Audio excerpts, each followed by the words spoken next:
the study meeting of the Troy Planning Commission. Copies of the agenda for tonight's meeting are available at the entrance to the room. Additionally, the agendas and minutes of prior meetings are available on the city's website. The meeting will be conducted in accordance with the agenda as presented or amended by the Planning Commission. The roles and responsibilities of the Planning Commission are outlined on the reverse side of tonight's agenda. State law establishes planning commissions. The commission is comprised of 9 members, all of whom have volunteered to serve. Members are appointed by the mayor and confirmed by city council. The other individuals seated at the table this evening are representatives of the city's planning department, the city attorney's office, and the city's planning consultant, Carlisle Wharton and Associates.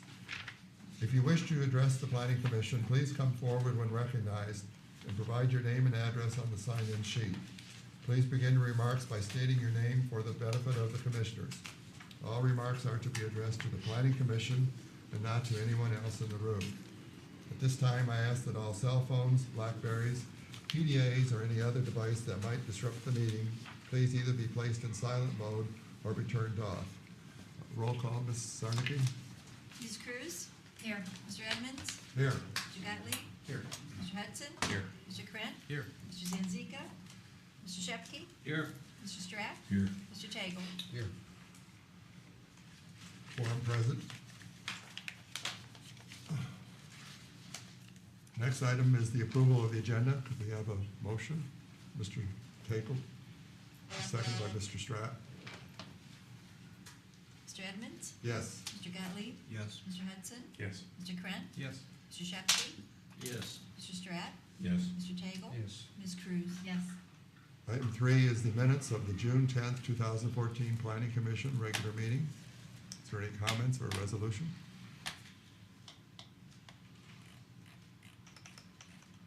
I resolve that the minutes of the meeting be accepted as written. As presented. Thank you. Second, Mr. Gottlieb. Mr. Gottlieb? Yes. Mr. Hudson? Yes. Mr. Krant? Yes. Mr. Shepke? Yes. Mr. Strack? Yes. Mr. Tagle? Yes. Ms. Cruz? Yes. Mr. Edmonds? Yes. Item number 4 is public comment for items that are not on tonight's agenda. Is there anyone in the audience who wants to speak to an item that is not on the agenda? Seeing no one, we'll move forward to the Zoning Board of Appeals report. Mr. Krant? We had 3 items. 2 of them were setback requirements that we gave variances for. One was one that we talked about earlier with the porch not having a covered roof on it. We approved that one because it was a really difficult shaped lot. Matter of fact, they didn't even have, the existing building didn't even meet requirements as they were. And there was another one where a home would like another roof, a little roof, a 5-foot roof over their porch. We granted it mainly because not only there was a right-of-way, they lost their property in the frontage to a right-of-way agreement to widen the road, but also the neighbors on either side of that house already had a 5-foot encroachment, so it wasn't easy. Third item escapes me at this moment. Okay. Well, we can come back. Yep, we'll come back. Number 6, the Downtown Development Authority report. Mr. Savitt. There was no meeting this month, so there's nothing to report. And number 7, the Planning and Zoning report. 2 new applications on file with the Planning Commission that are, I think, significant. One, and we talked about this at an informal study meeting, the Sienna Congregate Care Facility, potential rezoning on Livernois. They've submitted an application. It appears based on just a cursory review of the application, they're gonna need a variance. So they're gonna have to go through the procedure outlined in the zoning ordinance, whereby they have to first go before Planning Commission for informal review. Planning Commission does not take action, then there's a zoning Board of Appeals meeting, and if they're successful with the variance, it goes to the Planning Commission for a public hearing for recommendation, and then it ultimately goes to City Council for approval. So there's a lot of it's a lengthy process. And a large amount of time for public. Large amount of time, a lot of opportunity for public hearings for for public input.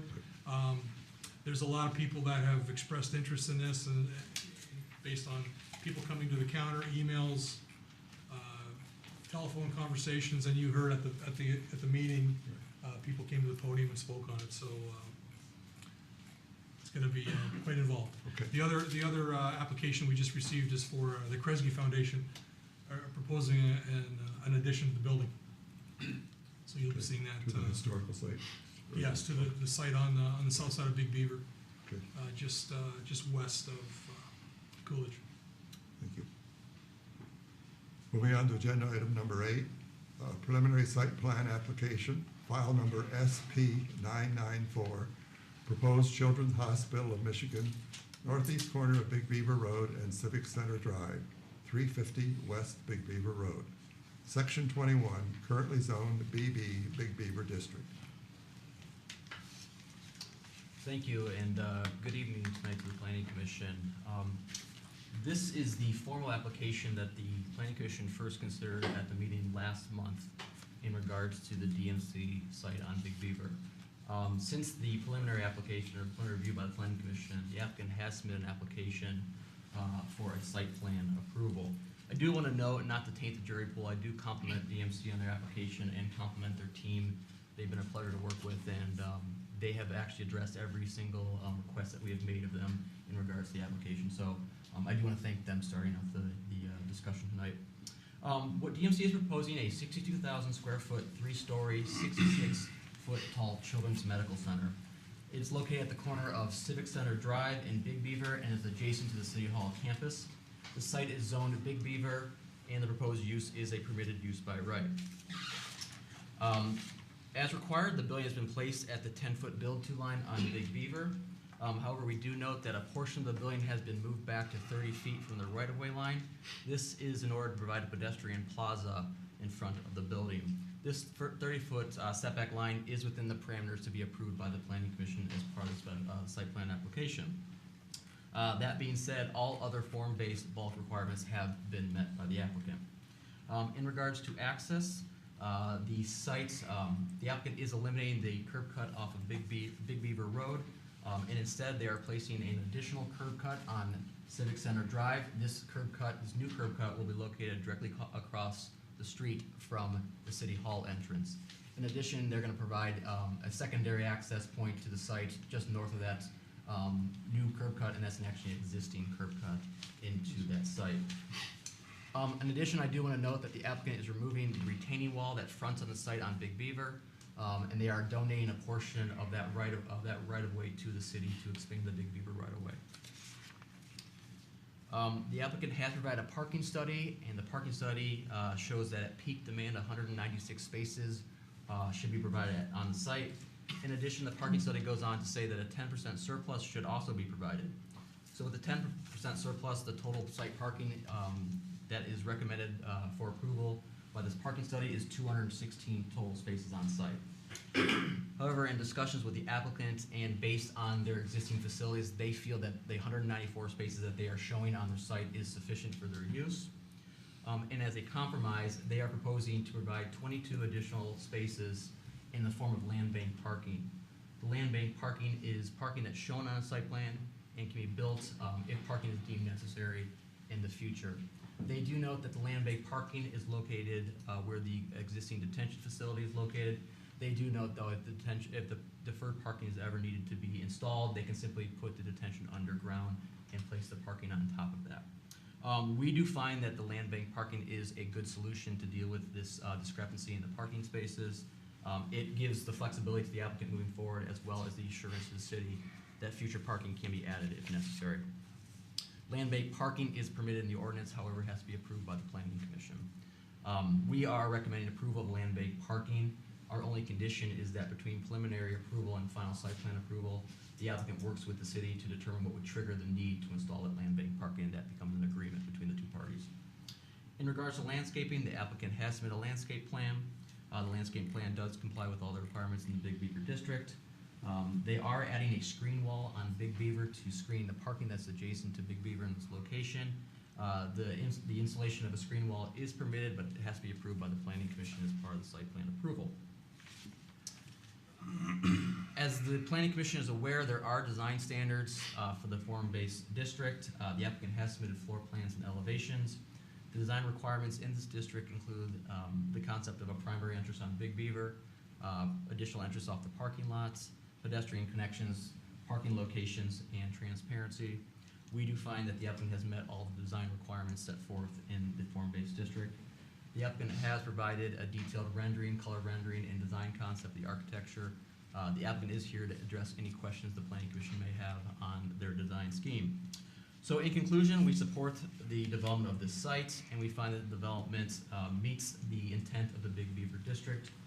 We find that the building will serve as a landmark and have a great impact and serve as an iconic building on the corridor.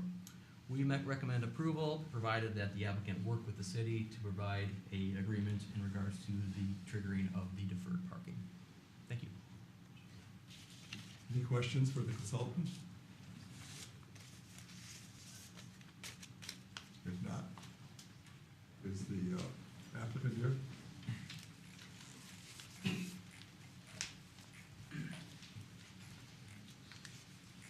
Probably it would be easier to speak right into the microphone there. That's for the tape.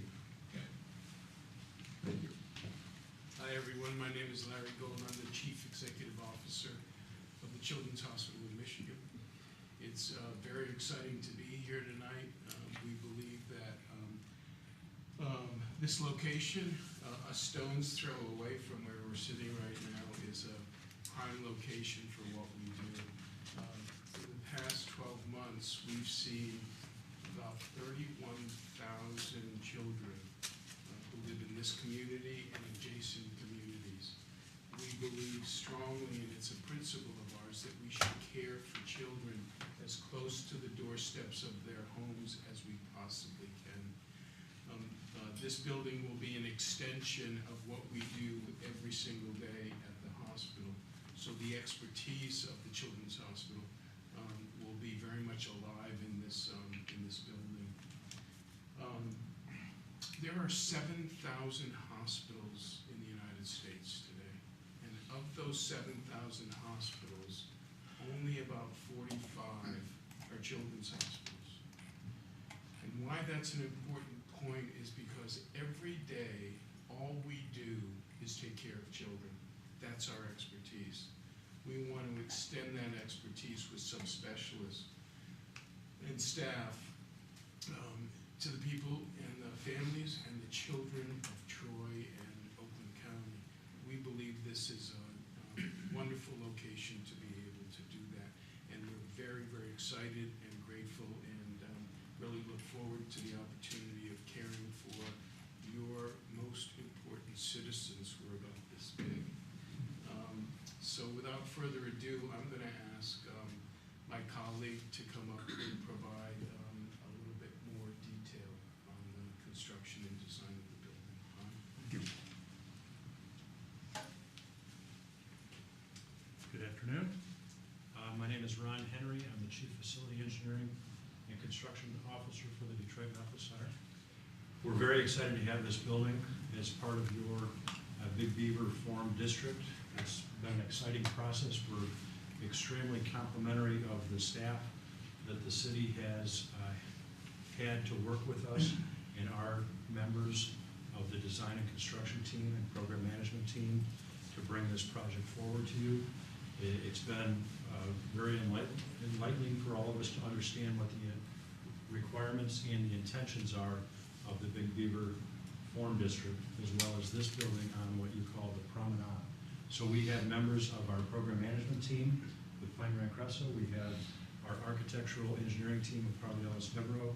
We have our civil engineer PEA, and we have our construction manager Chrisman here to answer any questions that you may have. We've done a great job reviewing it. The specifics that you talked about with the project are very accurate.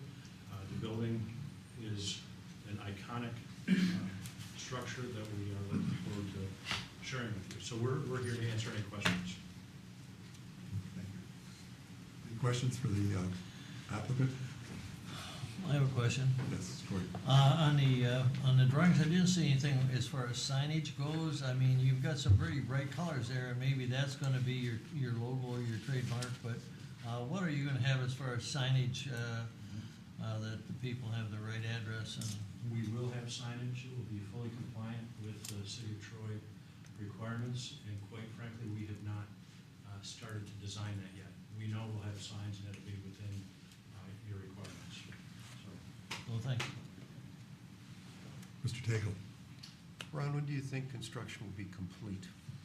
completion will be fall of 2015, say roughly in the October range, and we anticipate occupancy in the building to be fully operational by the end of 2015. Thank you. Could we also hear from Mr. Art Smith? I understand you have some comments about the art, the building, the design and everything.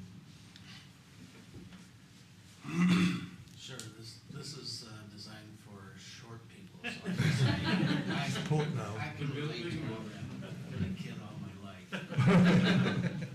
To follow up on Mr. Gold's comments about the purpose of this facility is to deal with children who are infected with some sort of disease or illness.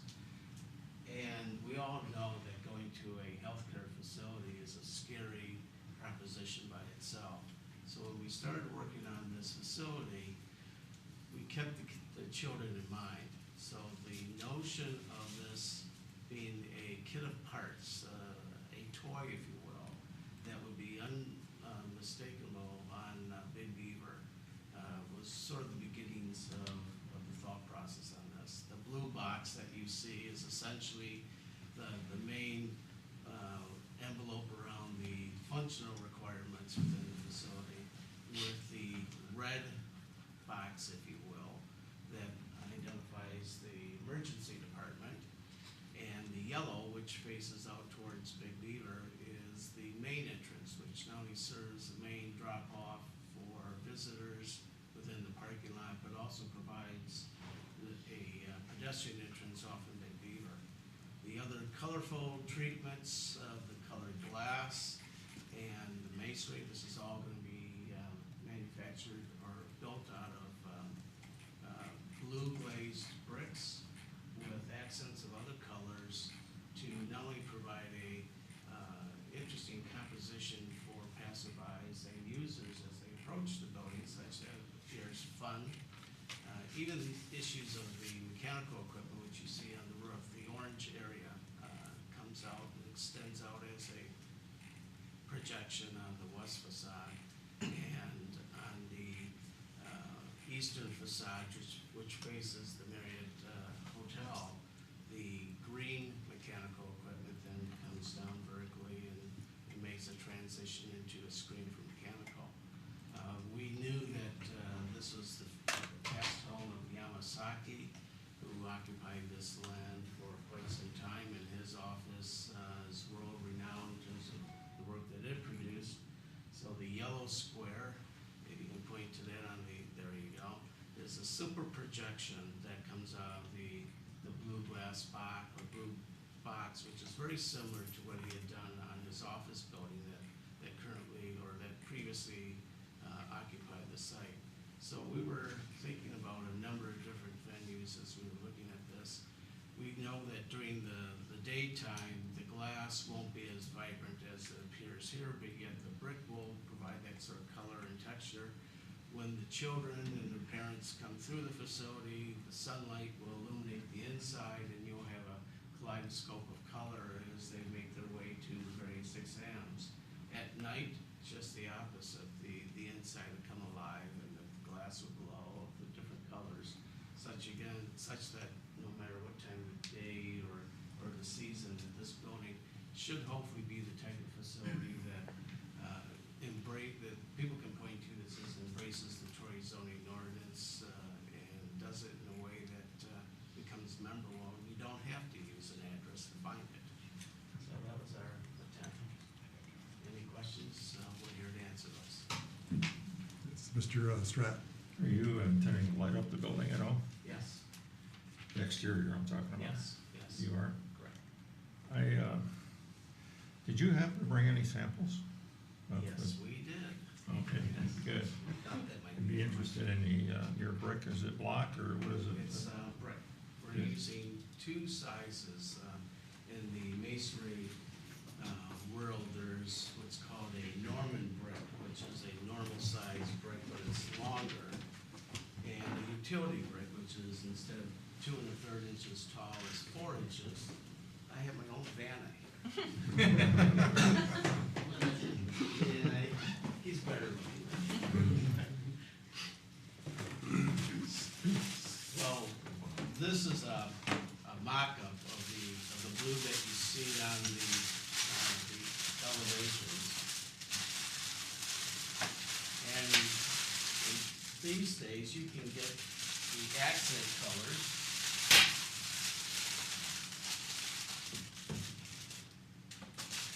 In virtually any color you want.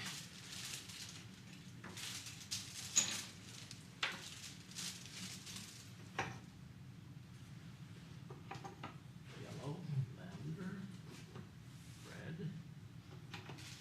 green, sort of a light blue, and an orange.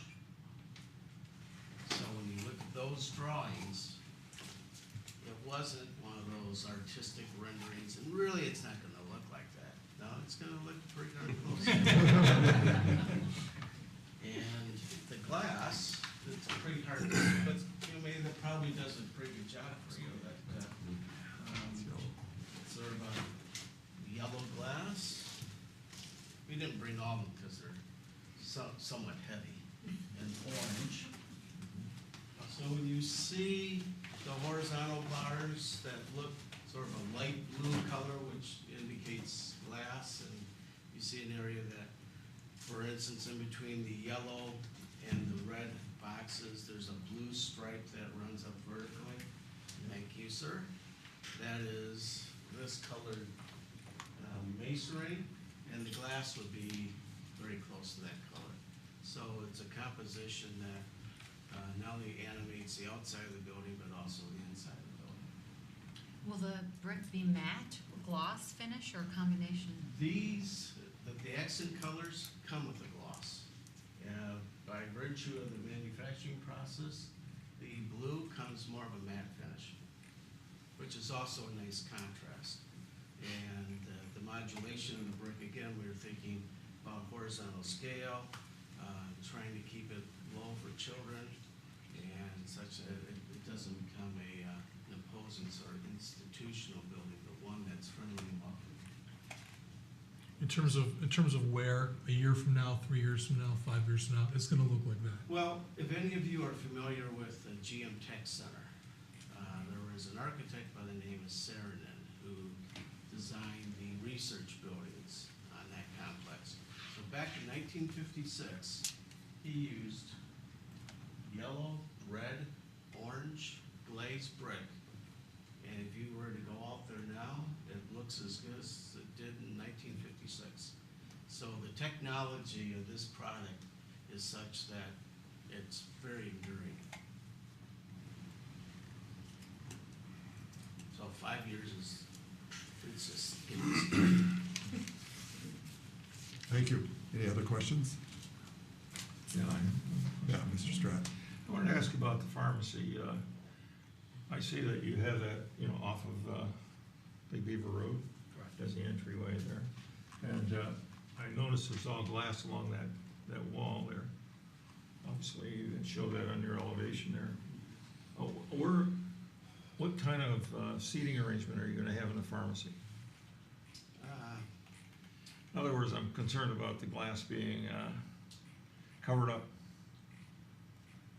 Oh, you're talking about the working area of the pharmacy. That's correct. Yes, well, obviously there's the waiting area, and then there's the back of the house. Yeah, have you done any studies on that, is what I'm Yes, asking? yeah, we're looking at, an easy ways to come along, and within this last type, you could do what's called a frosting, so you obscure that, but we're actually thinking what might be more animated is to come along and develop some sort of graphic that would help a obscure the back of the house areas of the pharmacy, such that you're not in a situation where you've got transparency, but you're looking into things that just aren't very pleasant to look at. And that's not a retail pharmacy in that area either.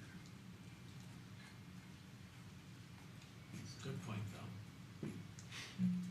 Thank you. Okay. Is there any other questions? Anyone else? Mr. Conley? Ed, I don't know who the question should be directed to, but at the last meeting where you talked about it, one of the things you mentioned was there was a piece of property that was owned by the city that we would have to either cross or who, has that been addressed? Can you go to the site plan?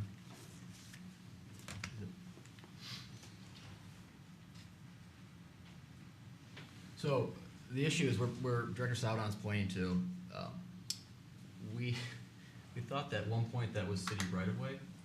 It's actually a sliver of city-owned parcel of land. So they're gonna need to obtain an access easement over that from the city. The city manager, is aware of that, and with the city council, they do other, this has to go to the city anyways for utilities and other approvals as well. And so that will be contingent with those, utility agreements as well. So it's just another step, and we don't see any problem of receiving the access easement. We maintain it, the city maintains it now. That was where I was headed. We'll probably continue to maintain our property, but, Well, and this was actually just a level further, this was actually a discussion we had with the applicant, because we know that they have a landscape entranceway there. There'll be some sort of agreement between the two parties in terms of maintaining it at a minimum, at least their landscaped entrance at that location. So it's something that typically works out between preliminary and final approval. Anything else? Is there anyone in the audience who would like to address this item? Or have any questions? If not, we'll bring it back to the board for resolution or to further discussion, whichever the case may be. Mr. Krant? I'd like to read the resolution. It's fine. Resolved that preliminary site plan approval pursuant to Article 8 of the zoning ordinance as requested for the proposed Children's Hospital of Michigan located on the northeast corner of Big Beaver Road and Civic Center Drive, address is 350 West Big Beaver Road, Section 21, within the BB Big Beaver District be granted subject to the following. Work with the city between preliminary site plan approval and final site plan approval to create a formal agreement that outlines the terms under which deferred parking will be constructed. Is there a second? Mr. Stratt? Mr. Hudson? Yes. Mr. Krant? Yes. Mr. Shepke? Yes. Mr. Stratt? Yes. Mr. Tagle? Yes. Ms. Cruz? Yes. Mr. Edmonds? Yes. Mr. Gottlieb? Yes. Motion carries. Congratulations.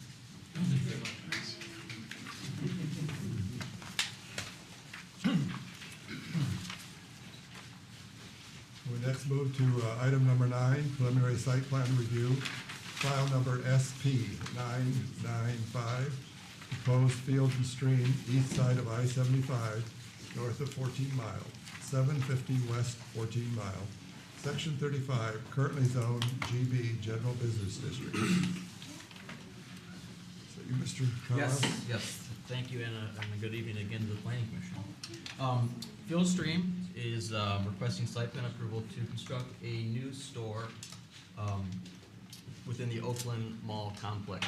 The proposed site is actually the old Circuit City location in the Oakland Mall outlet. The applicant is proposing a building of 49,591 square feet. Field Stream is an outdoor sporting goods store similar to a Cabela's or a Bass Pro Shop. I believe it's the first store in Michigan and one of the first stores in the country that Field and Stream is building. We have noted that the existing site plan, including the old Circuit City, was actually on 2 parcels. So our recommendation of approval is that the applicant actually consolidate the 2 parcels into one developable parcel. For the most part, the applicant is maintaining the same site and building layout as the Circuit City. However, the existing Circuit City has been removed and the foundations of that Circuit City has been removed, so we are reviewing this as if it's a new site plan application. The access to the site will remain 1 access off of Chicago Street and 2 off of Elliott Avenue. This is consistent with the existing site access to this facility. Because these are separate parcels from the Oakland Mall outlets, they will require some sort of cross-access easement if one has not been provided already to the site, and that's something that typically we work with the applicant between preliminary and final to secure the necessary easements. In terms of the building placement, we do note that it meets all the setback requirements in the GB zoning district. The major outstanding issue to discuss with the Planning Commission and the applicant is parking. Based on a 49,000 square foot building, a minimum of 200 parking spaces need to be provided. However, we do note that in order to reduce impervious surface and provide more open space, an application cannot exceed the parking ratio by more than 20%. So with that being said, the maximum parking on site is 240 spaces. The applicant is requesting approval for 361 spaces. The additional parking can be approved by the Planning Commission. However, the applicant has to provide justification as to the need for parking to accommodate a typical day. So the Planning Commission is asked to consider the parking deviation requested by the applicant. In regards to landscaping, the applicant has submitted a landscape plan. We do note that they are increasing the amount of landscaping on the site from 17 to 20%, and they have provided the necessary trees that are required. The only thing we note in regards to the landscape plan is that 2 of the trees that are proposed for Chicago Avenue are actually located in the city right-of-way, and so we're going to ask the applicant to move those off the right-of-way into the site. The applicant has provided floor plans and elevations. The front facade resembles a lodge with the primary building materials of reclaimed wood siding, a metal roof, and Centurion fieldstone. The applicant has continued the fieldstone pattern along the west and east elevation. The west elevation is the I-75 elevation, the east elevation is the Chicago Street elevation, to meet the requirement in the GB district that no more than 30 feet of linear facade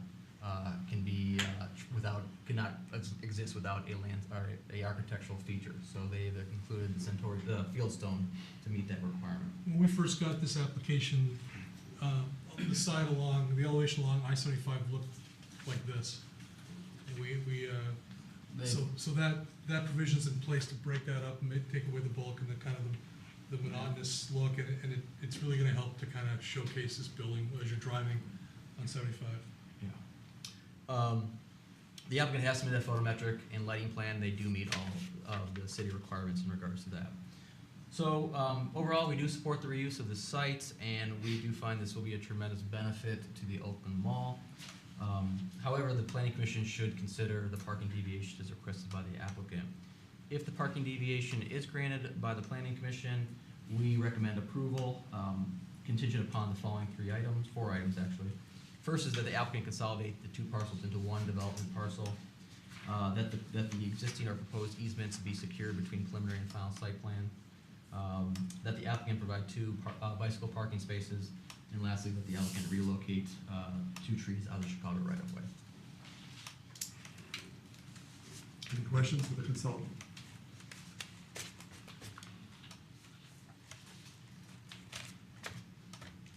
So I'm assuming then that the consolidation of the parcels has to occur first before, or is that something that the Planning Commission has no purview over? That's something that can happen administratively between now and final. Right. It's, Mr. Butler's gonna walk to assessing and take care of it. Pretty simple. Very good. Yeah, it's a very simple process. Anything else? If not, we'll hear from the applicant.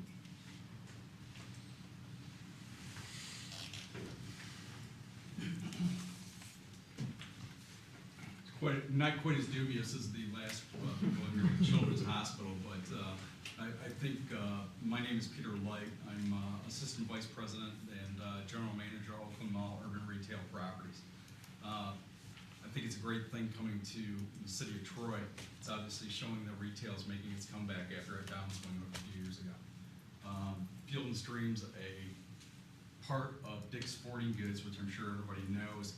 They bought the rights to Field and Stream name and that type of thing, and are directly going head-to-head with Cabela's and Bass Pro Shops. The view of this building, this is the 5th one in the world that is being built. There are 4 other ones right now, and the buildings, although these make a pretty good representation of seeing it in person is something else. If you go to, there's some online YouTube where you can actually see this building, and it stands out quite a bit. Reclaiming this property from the old Circuit City building that was standing there and basically was not in good repair in the last few years. I mean, kept it watertight and that type of thing, but this kind of use just brings the property back to life. And this is the first step of the puzzle to bring Oakland Mall back and put it back on the map. And we appreciate everything that the city has done for us. They've been great to work with, and we want to continue to go down that road with the redevelopment of Oakland Mall and its surrounding properties. Thank you. Any questions for the applicant?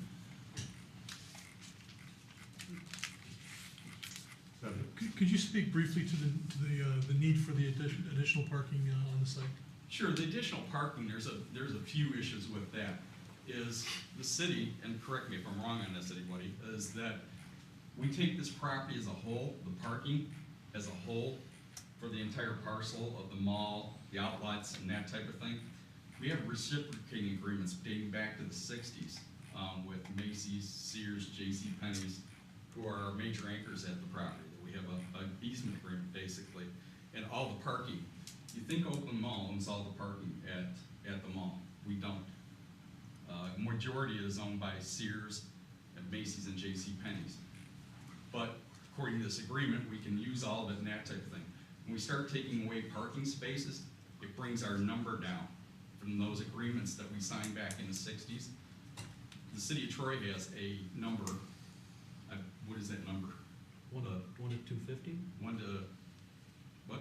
Was it 250 for general commercial? Yeah, for general commercial, to have that, but our agreements are more than that we have to have more than that. And like I said, that's part of the reason for wanting to keep the parking up there. Also, if you've ever been to Great Lakes Crossing and have seen what Bass Pro brings in and the amount of cars that are parked at that property, you're gonna have the same thing here. And it'd be better to have parking on this side of the street than having them park across the street across Chicago Road and having to walk across.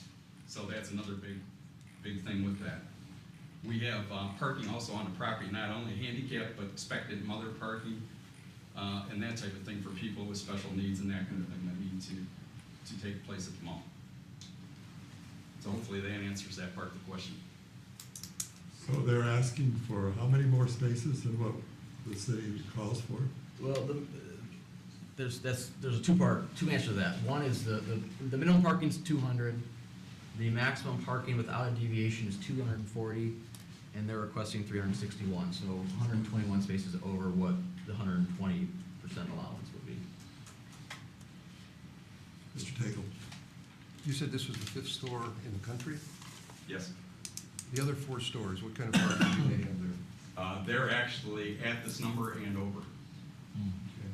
Secondly, you've mentioned that by taking parking away from this parcel, it may affect your agreements with Macy's and your other anchors. That is correct. Is that in fact that Macy's and the other anchors are counting on this parking as part of the deal that was made in the 1960s? Yeah. We and they take in consideration the parking for the entire mall. That's why, according to those agreements, yes. So this will affect, what I'm trying to get at, this 121 cars will affect those agreements directly. That is correct. Because my feeling is this is a Field and Stream store. Mm-hmm. Wouldn't it be great to have a little bit more greenery in front of this Field and Stream store as opposed to an open space? I mean, that's just the the perception. The second is, we've been trying in the city of Troy. We've known in our zoning ordinance, we over-parked or over-required parking for years, and we've been trying to cut down on the impervious area. And this really flies into 121 cars is huge, absolutely huge. I also think we've added some green areas too that weren't previously there, that we are taking out spaces. There would actually be more parking spaces than that, so we're adding quite a bit of green area to it. And besides that, we're gonna have the frontage on I-75, which is all green in between 75 and the building itself. That green area that we are actually maintaining right now, that we went to the state to be able to clean that area up and keep that area green and the trees and stuff pruned up and that. Nice when it didn't used to be that way at all. So we have that with the state right now. Jim, could you tell me approximately what is the distance from in the corner of the triangle of the property, from that parking area to the building entrance? So down here at the southwest corner, Yeah. all the way to that corner? I mean approximately. Give me a second.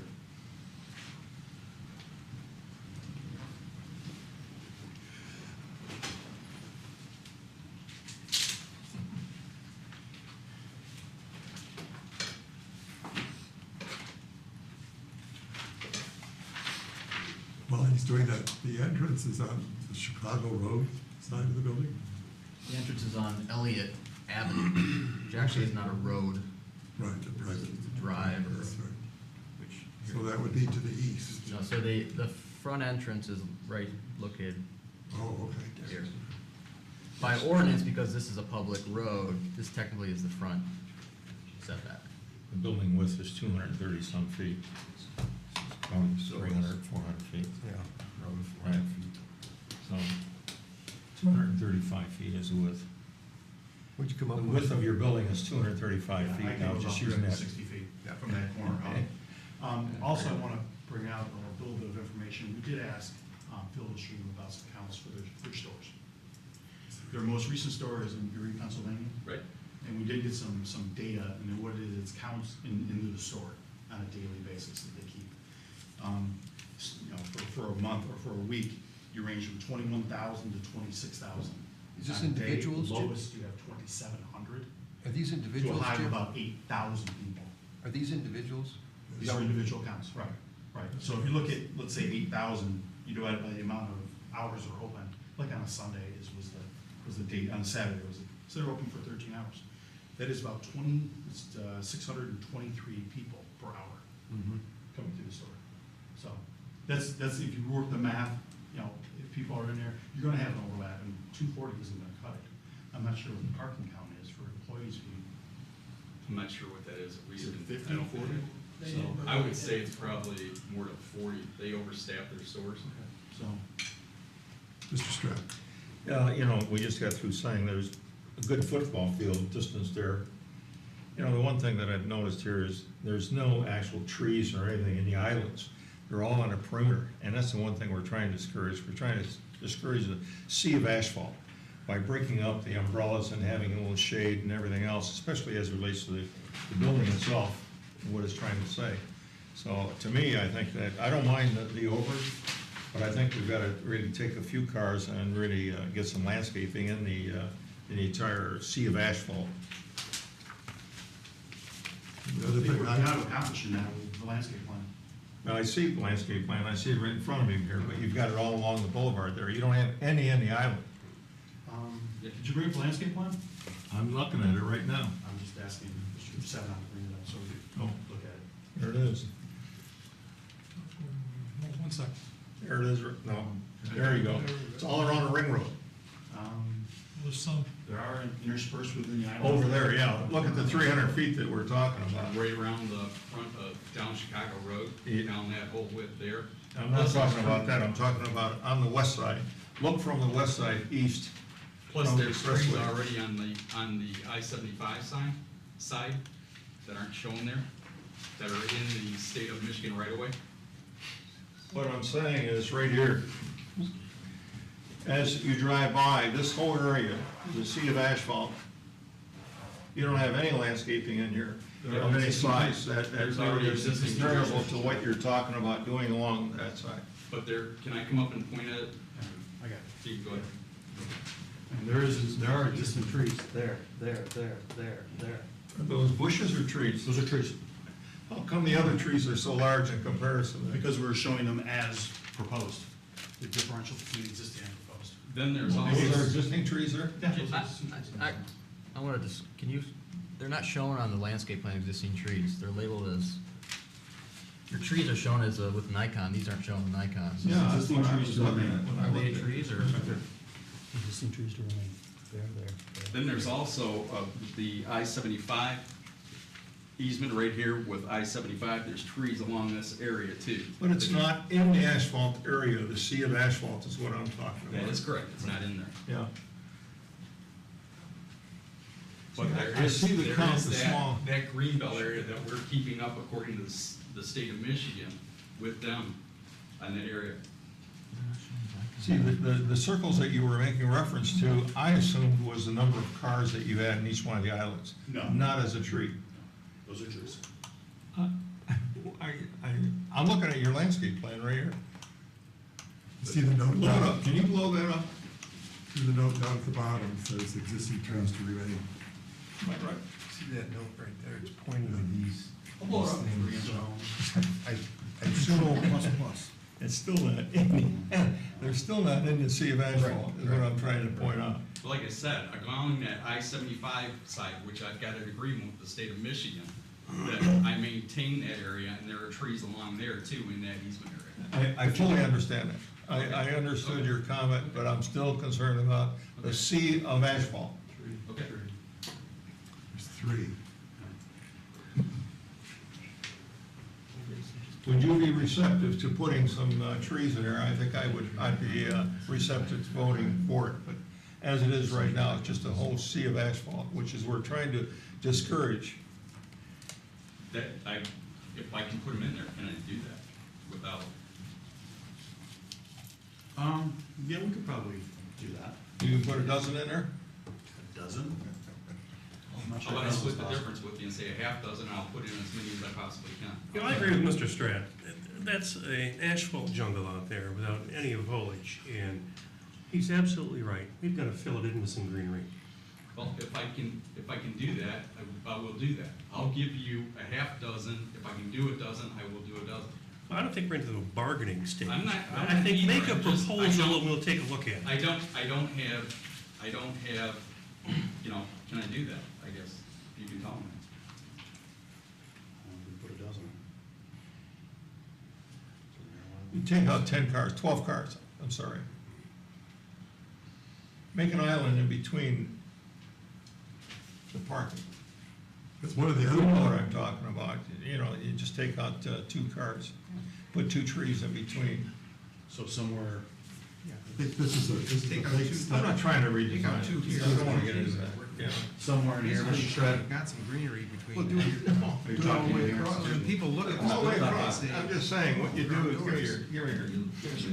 I'm saying you just take out a couple of these right here, do something that you can stagger over. Because this, if you, there's a. You know what I'm saying? That area is all green. There is- I don't know what's- I mean, I don't have a problem with doing whatever. I find it for you. I think what the planning commission, excuse me, Mr. Applicant, I think what the planning commission is saying, this is a big change for us to have this large an increase in parking. We've never done this. However, I certainly consider, you know, the need. However, I still agree with both Mr. Strata and Mr. Hudson that you do need more greenery in there, and after all, you are a Field and Stream store. You know, going back to Mr. Tatel's opening comments, I think it would enhance the store and be conducive to your customers. Especially if it was lit up at night, the trees. Uplighting. Yeah, another marketing tool. Yeah.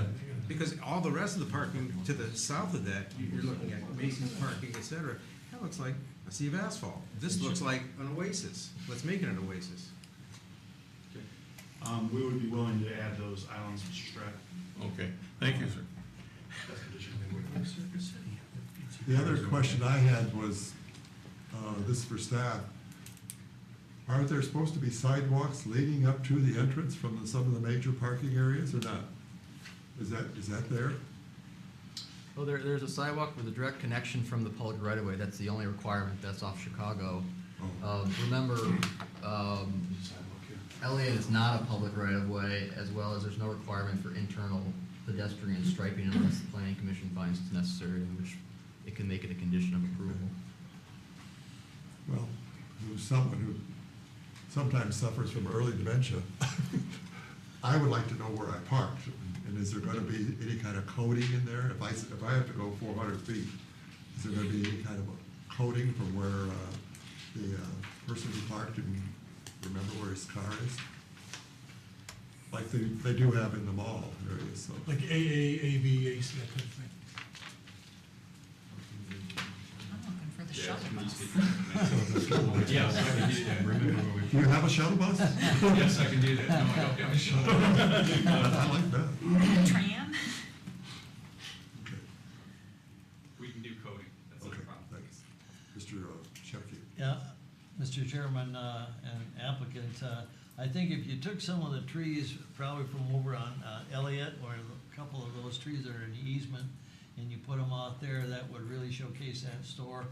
I'm a very frequent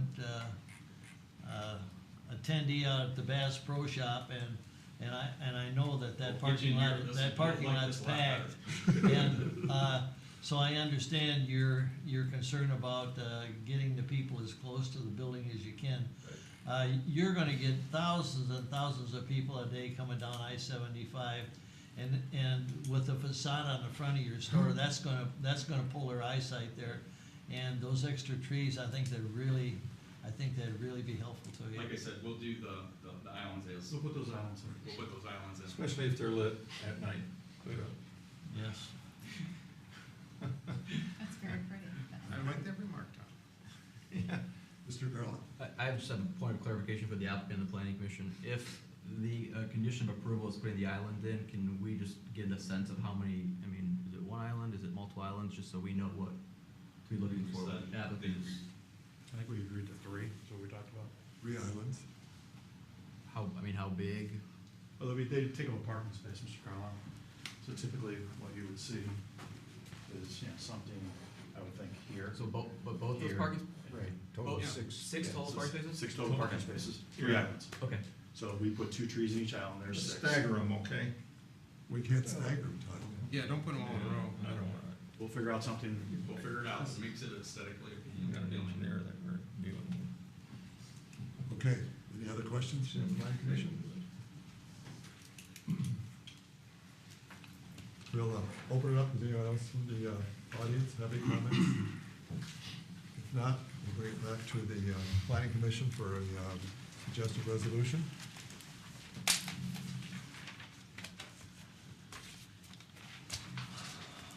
Wear shorts when you want 'em. What's that? Wear shorts when you want 'em. Right? Come on, we're bigger than that. Who's gonna step up? You got some numbers? What? You wanna put out the resolution, or you want me to do it? Go ahead, do it. All right. I'm not even listening. You made your point. Try to focus, Tom. Sorry about discussion about memory later. I've got that same problem, so, we're not, We can always add to the resolution, so go ahead. yeah. Let me pull it up here for a second, please.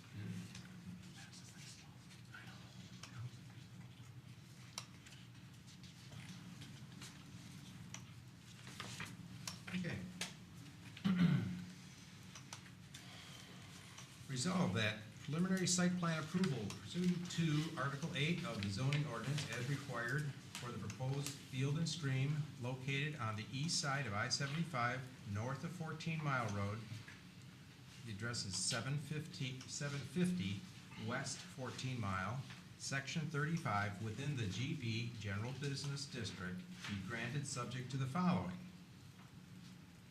Here's what we gotta think. I'll just read what we have. Note existing and/or proposed access easements on the final site plan. Provide bicycle parking for 2 bikes. relocate 2 proposed trees outside Chicago street right-of-way. 4, add an additional 6 trees in the parking lot to the south of the building, taking up 6 existing parking spots. I think we said 12 trees, We're going for 12. yes. Well, if we went We went to six. 2 on each side, taking up 12 parking spots. Okay. Is it consensus of the commission, 6 or 12? 6 should do it. That'd be 2, that's 2 per, that's They have not one on enough each one of for the parking spaces. spots, so they're coupled together, 2. all the So way. you want 6 Well- islands or 3 islands? I'd want 3 islands, okay, you're right. It would be 6 cars and 6 trees, you're right. Okay. As said then.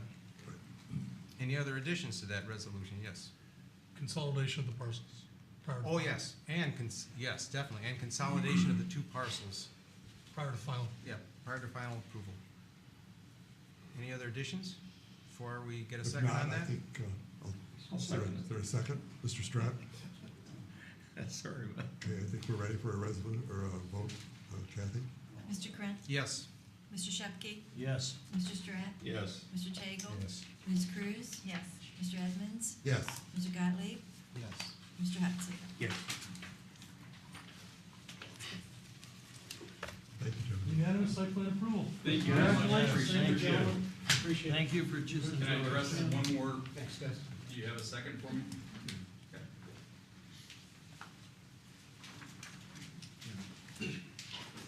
As you know, Oakland Mall's been going through a transition the last few years with our turn down in the economy and that type of thing. Urban retail bought it at the high time of the market, and now it has gone down, but now it's coming back up in the retail market. This is the first piece of the revitalization of Oakland Mall. There's a lot to come, and we'll be in front of you quite a bit. Great. Good to hear. So, Oakland Mall is coming back, and it's gonna be back in that show place that it was back many years ago, with the things that we have planned for the mall and that are coming, but this is the first piece, and we thank you very much for approving this for us. Thank you. Thank you. The next agenda item is the master plan update for the North Troy study area.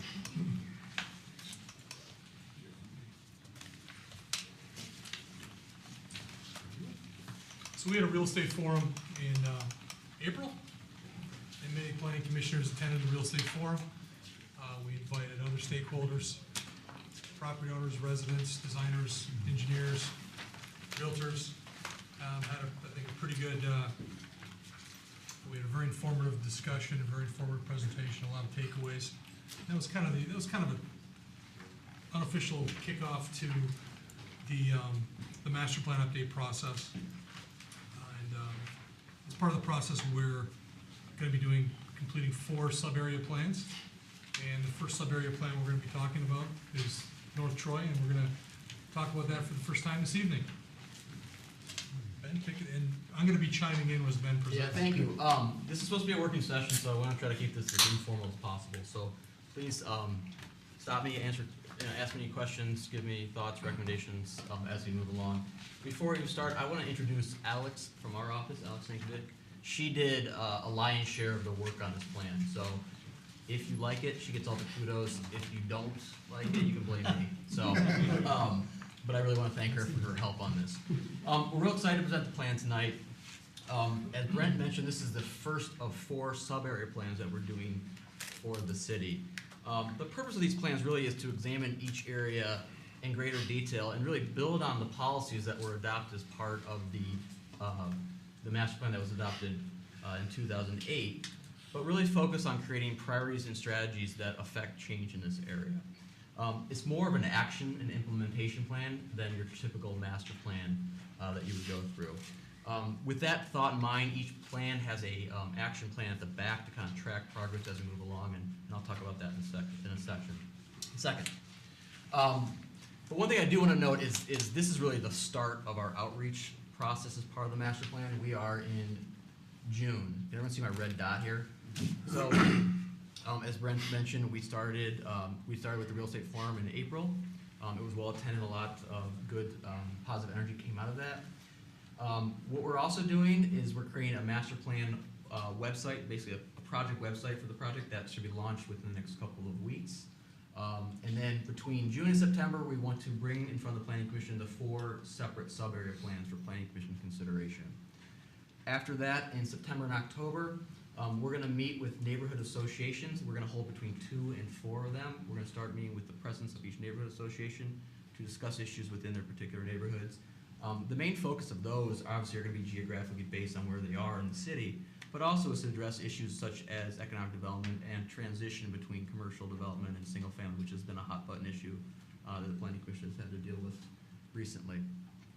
Moving forward, we're going to take these sub-area plans back to the sub-area forum, so we're going to meet individually with each individual area and discuss what's in the plan to get their buy-in moving forward.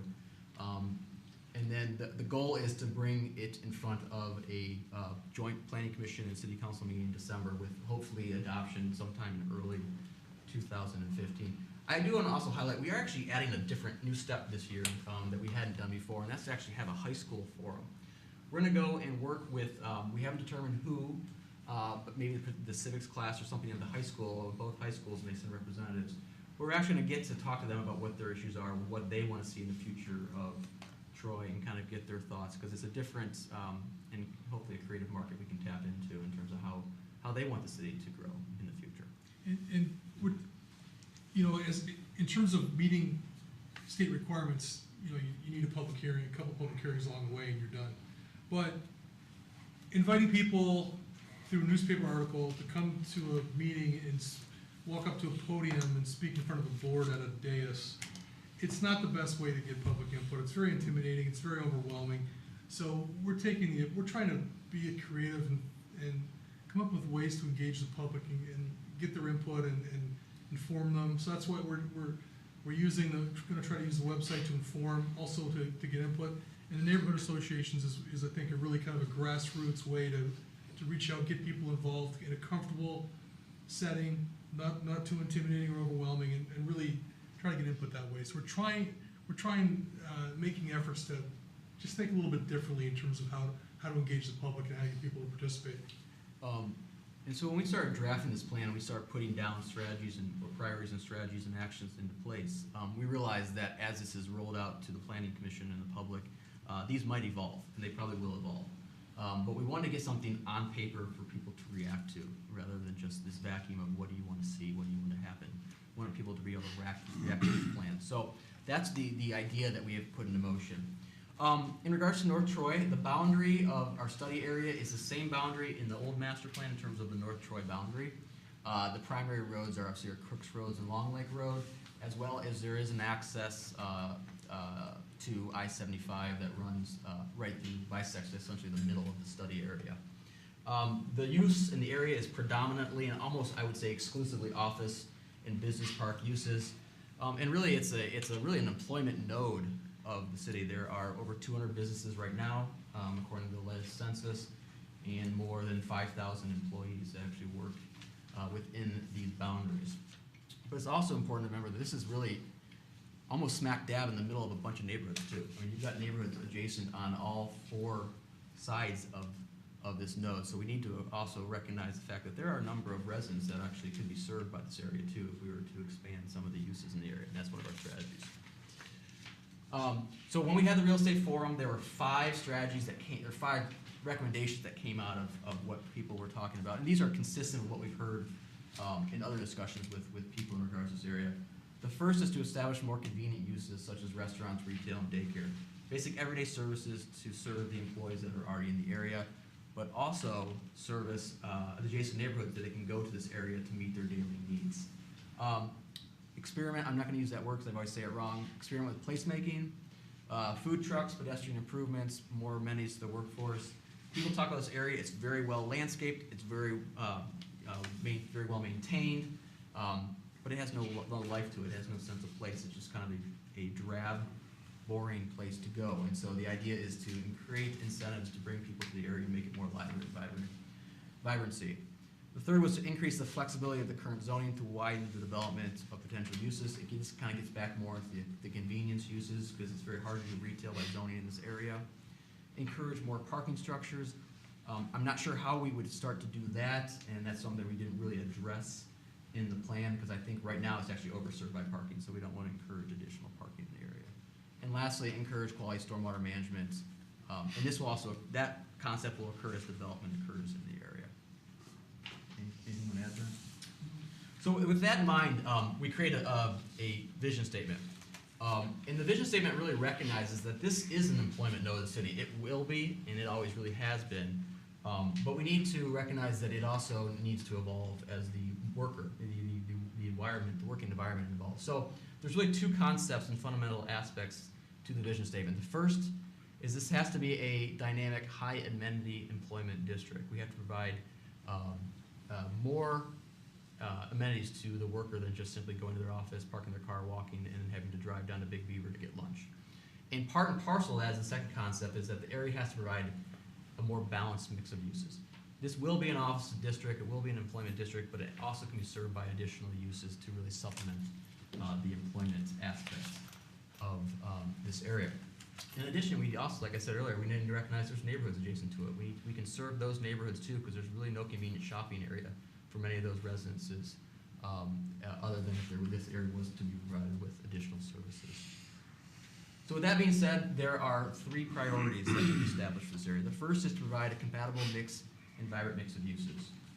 The second is to improve multimodal circulation and safety. And lastly is to inspire placemaking to create a lively place. Each priority has specific strategies attached to them, but I do want to note that these are not mutually exclusive strategies. They all have they all have to work together. You really can't improve compatibility and mix of uses unless you start addressing the issues of multimodal circulation and safety and placemaking, and they all kind of coincide with each other. Some will occur before the others, but they all need to work together in order to enact change. So the first priority is to provide a compatible environment mix of uses, and the first strategy is to provide service infill through property repurposing. What we're talking about here is to provide a greater mix of uses that I spoke to. These are everyday convenient service types of uses. Mixed use it could be, but we're talking about dining, casual fast food restaurants, personal services, daycare, barber, salon, those types of uses to serve everyday needs. If you'll note in the plan, those areas, those red dots or red buildings are actually the new proposed buildings that could serve as an infill to the existing development pattern.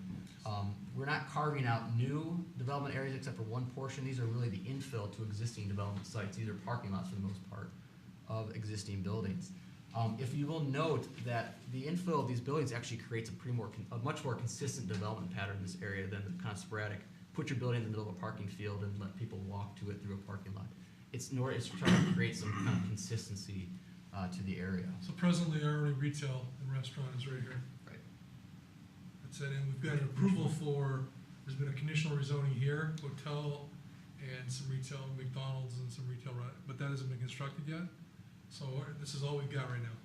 So if you're not within walking distance of here, or if you can only go to the Coney and the other restaurants here so many times, right, Mr. Taylor? That's right. You're gonna, like as Ben said, you're gonna wanna a lot of times get in your automobile and drive to Big Beaver or Rochester Road. Ben, the red along Lake Road, you've got residential infill? Yep. What are you looking by way of residences in there? We're talking about Condominiums, apartments? more urban style housing. So it could be condominium, could be apartment style housing, it could be row homes and townhomes, that type of development. And the reason for that is this is predominantly or majority all detached single family housing. It offers a different housing product that's not currently served in the area. And secondly, it provides a transition between the single family to the west and the office type uses to interior, and it provides an adequate and nice transition between those areas. Thank you, Ray. Whatever happened to the PUD that we approved, just north of the entrance, right entrance? That was, the PUD was rescinded, and there was a conditional rezoning to, I think I pointed to it. Can we point to it, Ben? This one? Right there, yeah, there's a McDonald's to the north, and then there's a retail and restaurant to the south, and to the west is a hotel. What about the grandiose plan there? Oh, it's on the hill across the street. That's the Met. Yeah. That was the Met Hotel project. The developer was before us and had some conceptual grandiose ideas, and that's the last I've spoken to him. Nothing ever submitted. Really? Nothing's been submitted. One question I had was, Yep. was there any thought given to, I see the housing and I look, I see the Rochester Commons PUD and all that kind of stuff. But how about work-live lofts? Could that be an area for work-live lofts? Should that be perhaps mentioned? Or architects? I think that one of the concepts is this is right now, the area within the border really is not a 24-hour place. At about, 5 or 6 o'clock, it's Gone. it's empty for the most part. So one of the things residential does is it provides more life to the area, makes it more 24 hours. And so the residential supports the service and the retail and the restaurants, and the restaurants and service support the residential. So it's the same thing we're trying to accomplish along Big Beaver. That we're trying to do here. So do you ultimately envision the city of Troy having these distinct quadrants, and then each of these quadrants is somehow its own little 24-hour vibrant city in and of itself, separate from the Big Beaver corridor? Do you understand my question? Yeah, I think, and we talked about this at the real estate forum, and so certainly we'd want to make this more vibrant and provide more opportunity. And as you provide more service, more restaurant, more retail, more residential, those are all amenities that help to make the offices that are existing here more successful, more attractive. Helps to fill the buildings, and so it's a positive for the viability of this area. But it's not gonna operate in a vacuum. It's gonna still have a strong relationship to Big Beaver and to Rochester. And, it's not gonna it's gonna complement and support other areas in the city. But I think it's as Ben indicated, right now I think it was successful in the past. I think it's at a point now where it needs kind of a shot in the arm by adding some of these amenities that are gonna make it more attractive for the existing. Because it also probably help repurpose some of those huge offices. As well as Ben indicated, I mean, there's so many residents here within like a mile that perhaps they could, it could serve not only within the border, but also the residents that are in the area. Ms. Cruz, you raise a really good point. In terms of residential, the only real radical residential idea we're throwing out is this kind of this is a greenfield now, is new residents in this location. This one really is adjacent to residential, and it really does serve as a good buffer and transition between the single family to the west and the office type park uses adjacent. So, but one of the concepts is we're trying to incorporate a variety of housing products in Troy that a lot of these don't exist right now. Right. But piggybacking after Karen, actually, the point of destination is the key. And I think that you can have all the people there and everything else, but Auburn Hills has done an excellent job. Squirrel and Auburn. Yeah. I mean, they have a point destination. They have the coach lights, they have the ambiance beyond just the buildings. Yeah. The buildings are one thing, but you have to have all the other items that, give you that point of destination, the ambiance that you want. And I happen to be doing some work there right now and going through the planning commission, and what they're proposing is just fantastic. They're stealing all of our people. That's what I keep telling them, Quit stealing our people, but that's what I think this needs. Well, and I totally The coach agree. lights, the atmosphere, the ambiance, so people will wanna stay there. Yeah, it's pedestrian style lighting, that's, the lower lighting. Yeah, not the highway lighting that we have, I keep saying the highway lighting. Yeah.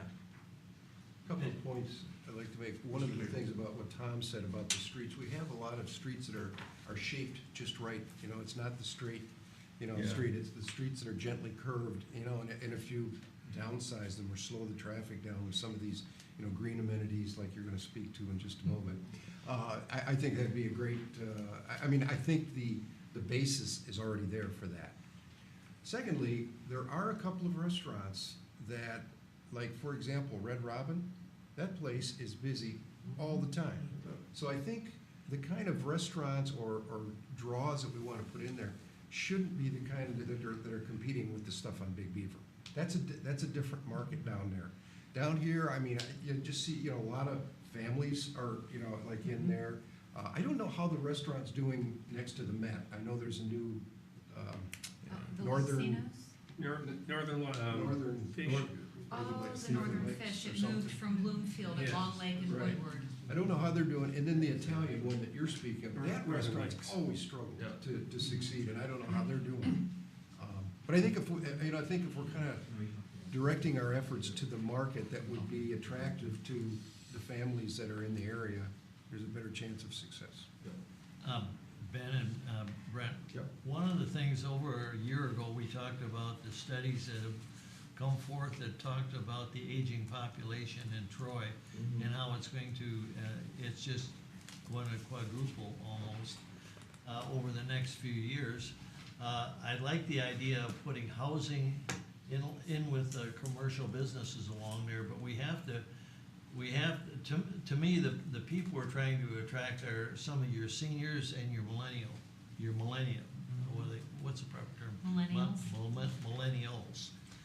Because they like to have everything around where they're at. So I think it's really important that we not forget the seniors, not only because I'm gonna be one of them, in fact I am, but because it is gonna be a problem. We have to make things readily available, because a lot of them lose their ability to drive. They can't just jump in a car or whatever. So I think the more that we can have mixed housing and commercial residents in some of these areas, you might wanna call them empowerment zones, I don't know, whatever you wanna call them, to try some of these experiments if the funding is available. I think Troy could really be in the forefront of some real neat ideas, especially since that the old Hilton project fell through. A lot of the pie in the sky with that development there, that really sounded too good to be true, and evidently it Probably was.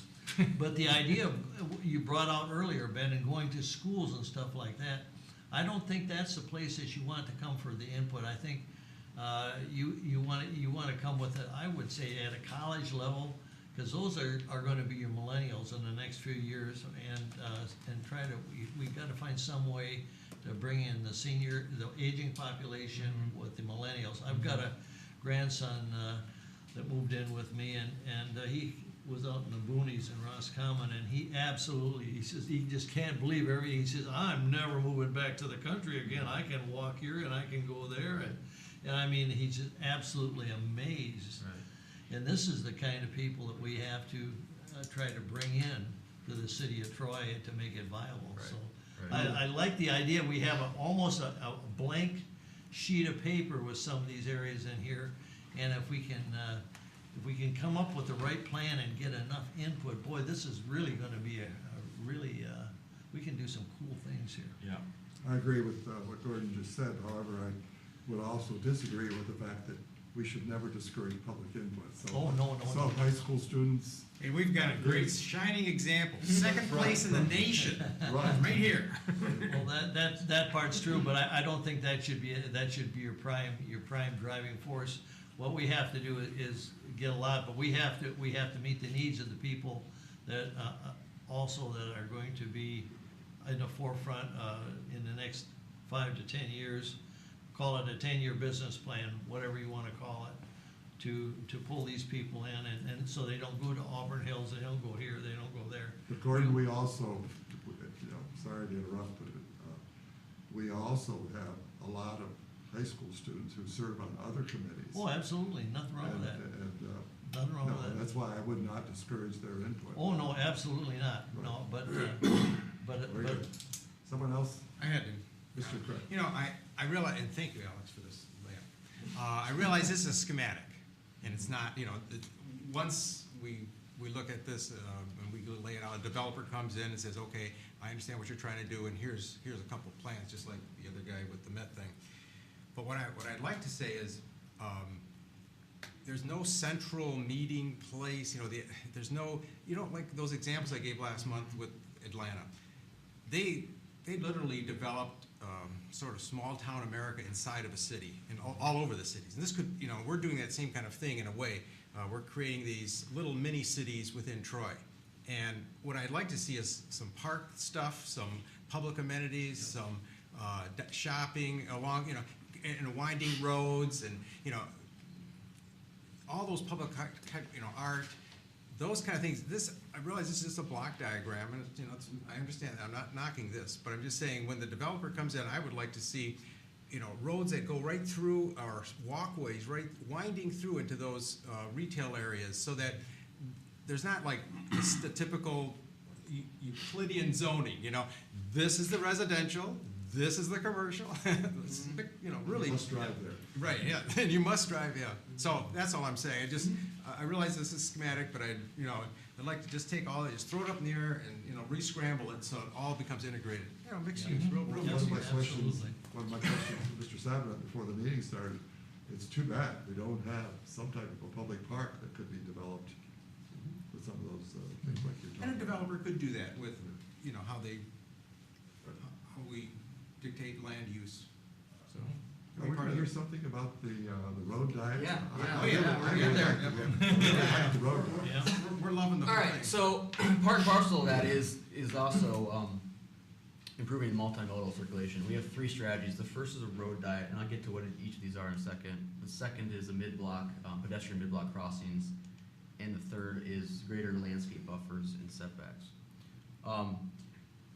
The road diet that we are proposing is in 3 locations. It's on Tower Drive, this is Corporate, right, Brian? Corporate Drive and Investment Drive. What a road diet is everyone familiar with what a road diet is? No, I need to. Basically, what a road diet is it takes the existing travel area of a car and virtually shrinks it. And so within that right-of-way, instead of dedicating so much space to the car, you dedicate it to other uses, particularly for multimodal, such as biking and walking. You're essentially shrinking the area that the car is driving on in the road. And I'll show you one example. It takes basically a 5-lane road down to a 3-lane road, and then you have that additional area to put in pedestrian paths. So staying in the line You're staying in the line. becomes very important, or you're gonna take something else out. Yes, and we'll show you some cross sections that we Okay. provide for each of those. And the reason why we've chosen these three streets in particular is one, they're not the main roadway. They're not major mile roads. This actually can be achieved on these roads. 2, because they're not major mile roads, they're already over-engineered for the amount of traffic that actually travels on these road sections. And 3, if you notice, this orange line is the priority bike route that's been designated in the Trailways plan. And so a road diet would connect directly into the priority bike route, which then provides bicycle access throughout the city as the Trailway plan is actually implemented. So essentially, the concept here is you could go from anywhere in the city, you can bike your way up and through into this particular area. We've shown the mid-block crossings. These are, again, very conceptual because a lot of it will be based upon as development occurs. But the concept is to provide a safe crossing into this area as well as through this area. If you've ever tried to walk this area, it can be hazardous to cross the streets, particularly on, is that Corporate again? Corporate Drive. So we're considering mid-block crossings to again, cross streets as well as bring folks safely into this area, especially as additional uses are provided within the area. And lastly is landscape buffers and setbacks. Again, these are called primary along major mile roads to provide a physical barrier between the roadway and the pedestrian area, because right now there's no separation or very little separation. It's almost as a sense of danger when you're walking Crooks and Long Lake in this area. So we've provided 2 cross sections for part of the road diet. The first is Corporate Drive. That's a 120-foot right-of-way at this time. It includes 5 different travel lanes, 2 going each direction, as well as a center turn lane. And in some locations, there's a 6 lane for deceleration and acceleration in and out of sites. The proposal is to modify this to a 3-lane cross section with 1 center travel lane, and adding on one side of the pavement, adding a 12-foot multi-use biking path. On the 86-foot cross-section, there are currently 4 travel lanes. There's no center turn lane. We have 2 proposals for this cross-section. The first is to take it down to 3 lanes with a center turn lane and provide bicycle lanes on each side of the roadway. And the second proposal is to eliminate these bike lanes on the road, take them off on a 12-foot multi-use path on one side, and again, provide 3 travel lanes. This is a much cheaper option, much more affordable option to get done. It's also it's safer than this option, but it's more dangerous than getting all the access off the road. Getting all the pedestrians and bikers off the road. We've actually run this by engineering, and they have not pushed back too much on us on this one. So it's something that engineering has looked favorably on. Mr. Tate? One comment on Corporate Drive.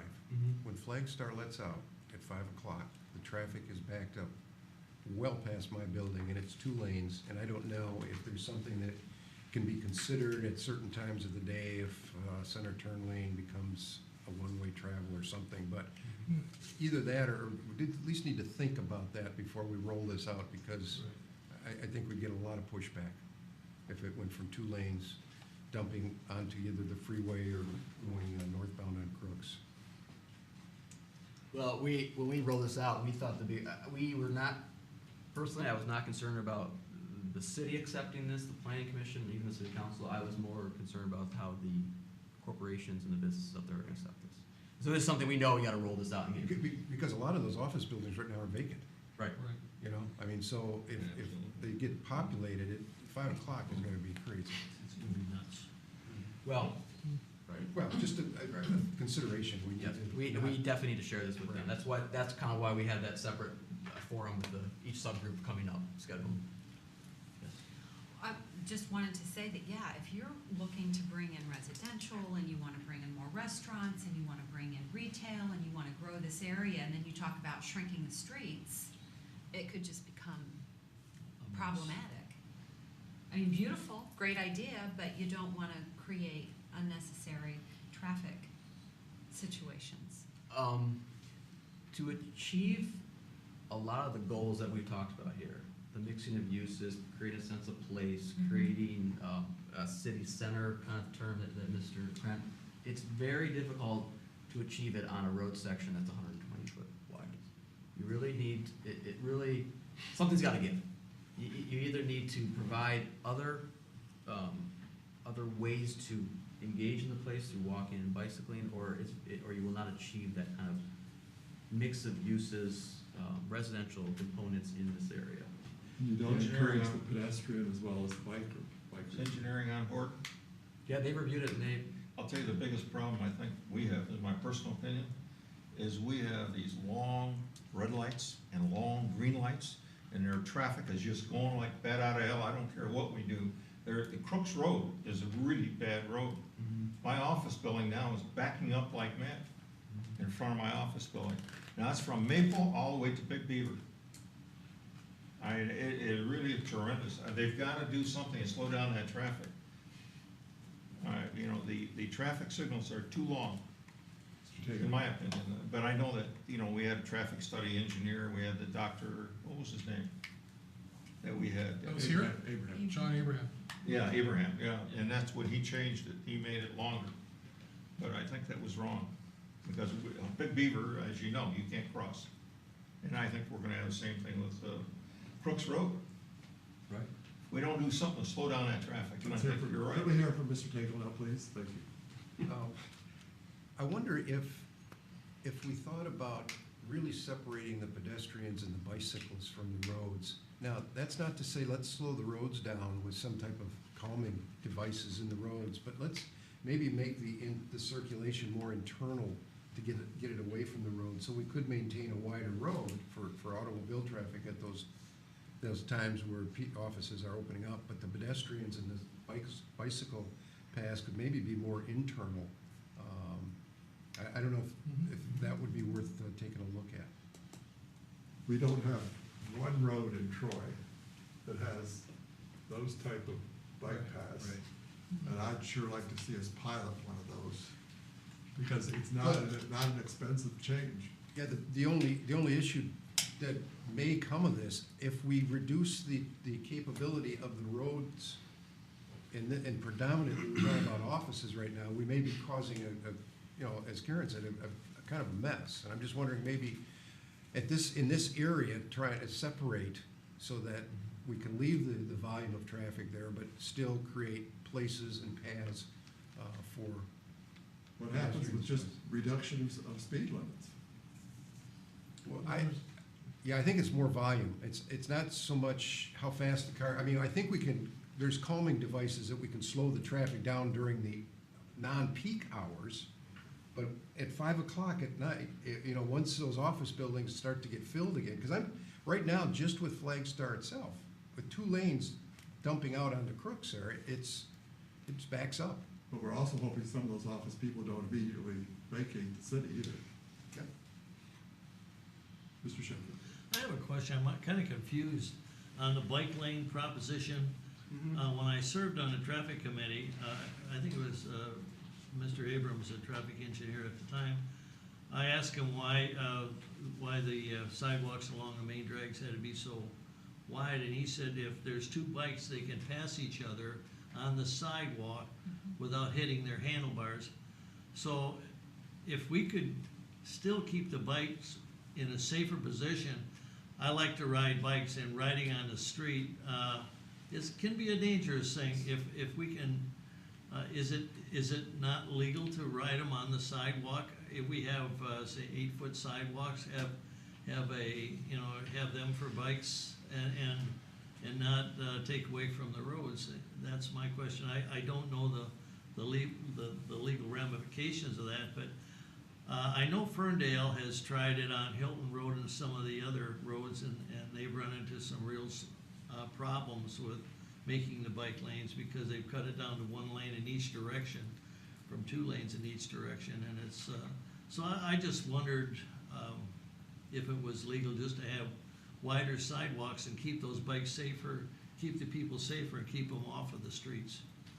Well, I can tell you that studies have shown that you need a little bit more than 4 feet for each bike to pass each other. That's why the AASHTO standard for the width of a multi-purpose trail is actually 10 feet. So if you're doing a project and you're getting federal funding or state MDOT funding, 8 foot wide path isn't sufficient. It's got to be at least 10 or 12. You see here, they're proposing 12. That's enough. So if you've got someone on a bike, someone pushing a stroller, they're passing each other. There's plenty of room so to safely pass each other. In terms of legality, we've got an attorney who's sitting behind you. She's going to answer that one. I'm not going to touch that one. It is confusing. Well, there's nothing in our ordinances that prohibit riding the sidewalk at this time. Mr. Shepke, when we showed this to engineering, their biggest concern was this cross section because they don't support the on-road bike paths like this without a physical separation. Yeah. We showed this, and we just showed this tonight. I mean, we can take it out, really to show a more cost-effective option than doing the pure engineered, taking out multiple lanes. But you could transition from the upper one to the lower one as the conditions warrant. Yes. I'm just curious, maybe it begs the question, how many days in southeastern Michigan is the weather such that you want to be out riding your bicycle or strolling along these paths and not want the protection of your automobile to get you from point A to point B? I'd like to address that.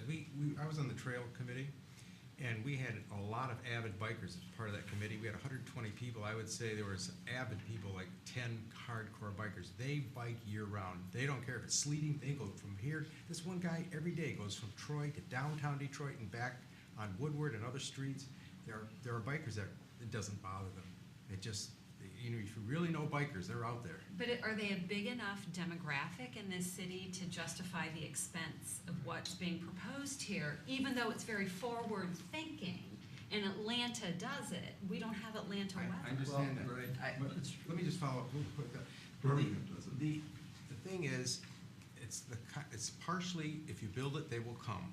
Right now, it's not safe, it discourages bikers, so they're not there. But if you find other cities, and even in northern climates, that do have that set up, you'll find there's a big biking population. And it draws, in other words, the younger, the millennials, they go to those cities because it offers that. And if we can offer that, I think it's gonna grow. And My opinion. This is expensive. I mean, there's no denying this is expensive. Two things. One is, you're right, the season in biking and walking in Michigan is much limited compared to other places. But Mr. Krent raises a good point. Right now, there is nowhere I mean, this isn't an option. So we don't see people biking because there's no safe place to bike right now. And the second point to that is, in the recreation plans and the trailway plan that was done, biking paths and trails were the number one amenity desired, Right. but far away. 75%, I think, was that's the number one, amenity that was requested. So this concept, again, is on these three roads. It's not the major mile roads, and this ties into the existing proposed bike paths that are already being proposed in the city. So there is a rational relationship to why these roads should be the ones that we're recommending for that. So it's a concept we're throwing out there for the Planning Commission's consideration. Every weekend on Beach Road, there's a flock of bikes that go on, they're bikers. That seems to be a real path. Because it's slow On and Beach- it's free you know from where traffic. Beach There's no Road. traffic there. Beautiful road. That's also declared is it a scenic roadway or something like that? Yes. Beautiful. The speed limit is much lower. I got a ticket on Beach Road, I avoid it. It's 25 miles per hour. I know, but I thought it was 35. That'll do it. The second multimodal and biking and walking option we're throwing out is to improve it through mid-block crossings. This is just a conceptual plan on the 120-foot corporate drive cross-section. It's part of the road diet plan, but it shows an actual pedestrian refuge island in the middle of the road with some, they call it zebra striping. There can be other amenities added. You could add what they call a hawk signal, which is actually lights that go above that light up when someone's crossing the road, or you can have them on the side in the right of way that light up when people are crossing. This is just to show the most basic type of cross-section or crossing that you could provide. This will evolve as development evolves and where these crossings actually occur. That would still allow the 4 lanes of traffic, right? This lane's 4 lanes. Three rather than the single lane, This eliminates Yeah. the 50-yard dash for your life across Corporate Drive. Yeah, that's true. And it's literally for your life. And we're only talking about mid-block. Yeah, and Yeah. so for example, Mr. Tagle, your office is right here, is that right? That is correct. Right here. Yep.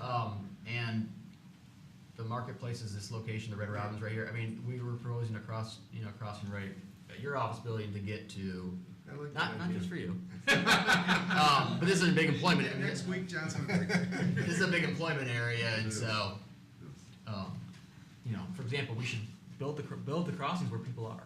Well, even to your point, people going from that complex, whether it's that building or the one, they're walking through the parking lots, they're walking through the entry drives, and then they're running across Corporate Drive. I mean, it's just unsafe all the way, you know? So the developers, when they did those projects, didn't even think about internal walkways. And those buildings are empty now. Well, We're starting to have that. And it would also, insignificantly, but it would also reduce traffic on the roads for the people that are forced to get into the cars at lunchtime and drive. Mhm. It gives them an option. Right. The last one is increase landscape buffers on Crooks and Long Lake. We realize that a road diet or major reconfiguration of Crooks and Long Lake is not feasible at this time. So what we have suggested is, as redevelopment occurs, as infill occurs on that roadway, is to actually increase the amount of landscape buffer between the travel lane and the pedestrian or multi-use path. This is 12 feet, so this is about 20 foot of buffer. In part and parcel of that, I want to show this building. As we encourage infill development and more service and potentially residential uses, we want to try to pull the buildings a little bit closer to the roadway. This is not going to be a big beaver. We're going to put the buildings at a build-to line at 10 feet. We are allowing a limited amount of parking, but again, give a sense of scale to the area, give a sense of enclosure for pedestrians, and make this distance from the sidewalk to the building a little bit shorter than what's currently out there now. Is that within the current right-of-way, or would there have to be right-of-way purchased? Does that fit within the current right of way? No, the right of way would actually be purchased. Yeah. But let's use the DMC tonight, for example. A new development came in and we were able to acquire some additional right of way. So again, this would take time as development occurs. Okay. The last recommendation is placemaking. This is something that we heard throughout the conversation. There's no sense of place there. As I said, it looks nice, it's landscape, but there's no real identity. The first concept we thought about was create a sense of identity through gateway and wayfinding. This could be in a multitude of different factions. We've shown different examples of how this could work. The thing the Planning Commission should think about, if this is the direction we want to go, is do we want to do a city-wide wayfinding and gateway package, or do we want to specify it and diversify it for every area or node that we're contemplating? So something to think about. And we've shown examples, but we will work with the city to determine how this actually gets created and done. The second and third concepts are more placemaking and programmatic. I realize that this has not been fleshed out enough to actually present this to the public. And we really want to meet with the sub-areas to talk about how this would work, but work with them to create different programs within their particular areas. So for example, as part of the pedestrian improvements, make a walking and biking loop with wayfinding and mile markers. One interesting comment we heard at the forum was there was an employer who worked up in this area, and she said it's the most walked area in the whole city because people have to walk to get everywhere there because they don't want to get in their cars to drive everywhere. So there's a lot of walking instead of taking a smoking break, a lot of people just take a walking break. And so let's make a program out of that and include some sort of wayfinding mile markers. Or create a partnership similar to Oakland County's Count Your Steps or Michigan's bike rental program. The second one is creative programming. So we want to work with the representatives to think of specific programs in the area. For example, the city has a lunch in Troy. We'll actually bring in food carts to a parking lot, a number of food carts, so that they can kind of serve as a lunchtime stop. So those kind of ideas, and again, this needs to be kind of thought out more as we move forward. But I think you've given us a lot of other ideas tonight that we should incorporate as part of this whole placemaking concept too. Like Mr. Stratt said about the central location in park, so we'll roll that into this. You guys on this or? I would, also a component of this is attracting and retaining businesses and employees and employers. You know, people want, when they're looking for an office, location for their office, or they're looking for an employer potentially taking a job, they're looking at, you know, are there sidewalks, are there walking trails, can I get my mile of walking at lunch, are there restaurants I can go to, is there a drugstore nearby? These are elements that come into this decision-making process in terms of locating or staying. So, you know, there's not only when you think of land use, there's also an economic development side to this as well. I was wondering too, remember the development we were just talking about a few minutes ago that was the pie in the sky up by the Met Hotel, and it had that circular area that was gonna be an ice rink in the winter and a band. Models. Yeah, I mean. Fire and ice, he called it. Yeah, I mean, you know, something like that where people, you know, with food trucks, where at lunchtime you can go out, gathering place, you know, I think, like you guys are saying, there's gotta be a place to attract people to. Even some of those huge corporate office parking lots, if they were enhanced, you know, for food truck or that type of thing, I think would be. A few trees. Would work good, yeah. Trees. And 6 or 12. And pedestrian style lighting. I agree with what you were talking about, and I think Karen hit the nail on the head. I think each community should have its own character. I mean, you know, Maple is separate from where we're at up here. I mean, it could be an art colony down there. It could be, you know, there could be different things happening now, theater down there. That I think is gonna be a real spark as well. Fantastic place. I was actually excited to start with North Troy because of the 4 areas, I think it has a lot of, probably most potential. I mean, it's got the most potential to actually make significant changes in the near term. And part of that is speaking to why we're really focusing on actions in these plans. Once we determine what the appropriate priorities and strategies are, we really want to list out some really key action steps that the city and partners can undertake to make change. So each plan is an associated action plan where, based on the priority, you get the strategies and the actions, and you eventually get to the phasing, and this should be used, what we encourage our communities to do when we present with something like this is the planning commission every year should pull this out and say, what on this plan have we done in the last year? And use it like a checklist, as you move down, and every year reevaluate these and maybe change the phasing and use these as action plans moving forward and really use them as a working document.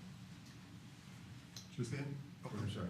Ben, do you have any timeframes? What near means, mid-long, and long mean? Or are those just They're kind of placeholders. I like to think of them as this is a 10-year strategy. So to me, near is 1 to 2 years, mid is 5 years, and long is more than 10-year plan. That's how I like to think of it. We can shorten that up or lengthen it up accordingly. So, Thank you.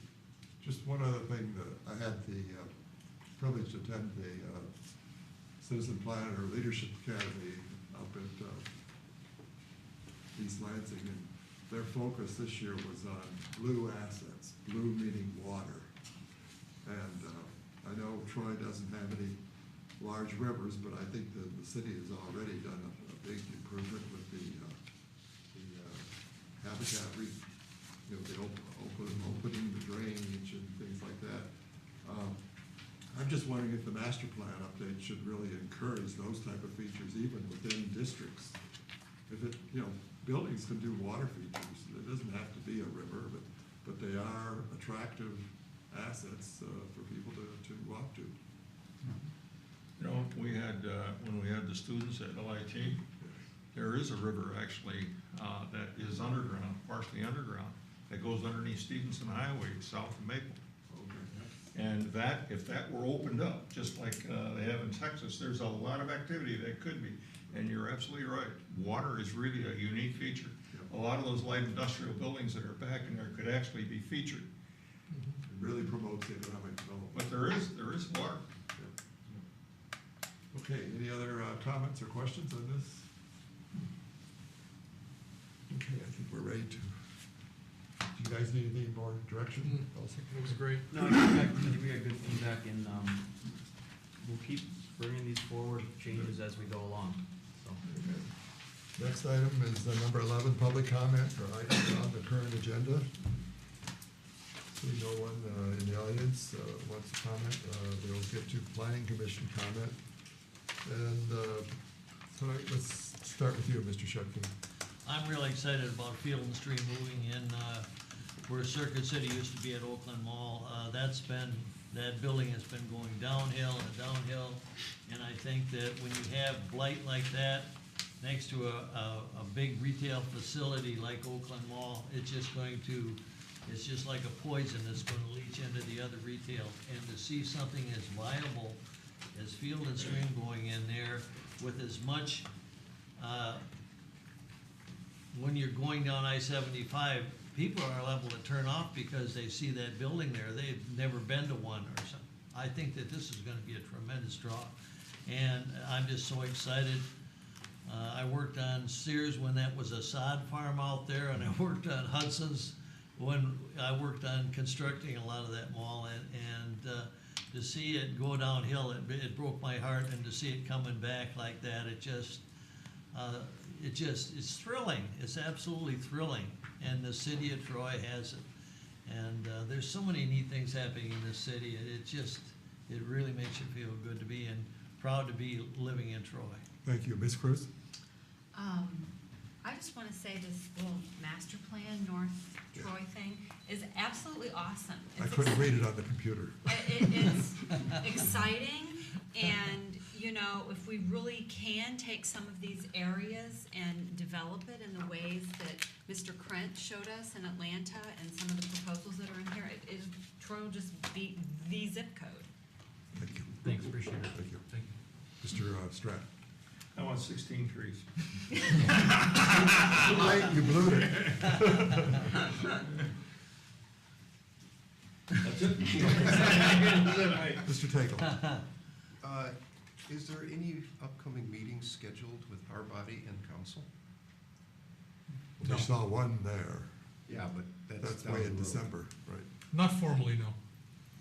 What's happened with that? I thought we were gonna, we, not us, but we we're going to try to do this on a fairly regular basis. Every 3 months. Focus on the Yeah. master plan update. That was the purpose of it, too. I think there's been some other issues that Got in the way. just got in the way, but I don't think there's any, we're not gonna veer off course in terms of getting both bodies together. Thank you. Yeah. Mr. Gottlieb.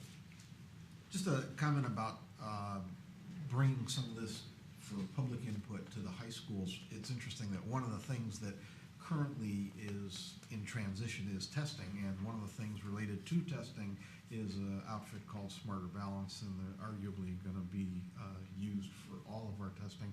And the example that they use in their promo material is a planning commission person given a set of parameters, and you have to design a park. So the opportunity to bring authentic work to the high schools and get additional input, I think, could be valuable for both the people you're bringing it to and so anything that we can do and anything that I can do to further that, I'd be happy to Totally agree. participate. I Thank think you. it's a great application. Roy? I think, I really like the idea of like a centralized gathering place, because I know right now it's, let's go to Birmingham or let's go to downtown Royal Oak. I feel like having that kind of place in Troy would be something really valuable to the city. Thank you. Mr. Oh, Brett? my brain actually revived a bit. I Okay. remember that third item. All right. It had to do with a commercial property on Stevenson Highway, and because of how the building's located on the property, the back of the building actually faces south Stevenson, but it was considered the front, so they couldn't park vehicles there. So it was like, it made a lot of sense. All we did was be able to move the vehicles from the side, which was actually the south side of the building, to the rear of the building, which is actually the west side of the building. It made a lot of sense. And they added more trees. So actually, the total result was a better solution. That variance allowed for a much better solution, and it really hid the trucks. And that's why we voted to approve that variance. CBA doing the work it should be doing, right? Kathy? Nothing, thank you. Mr. Hudson? When, we've been talking about the 5-year renewal of the master plan for a couple of years now, and I am really pleased to see the direction we're taking by having 4 quadrants, some real visualization of what the future might hold, and I'm really pleased.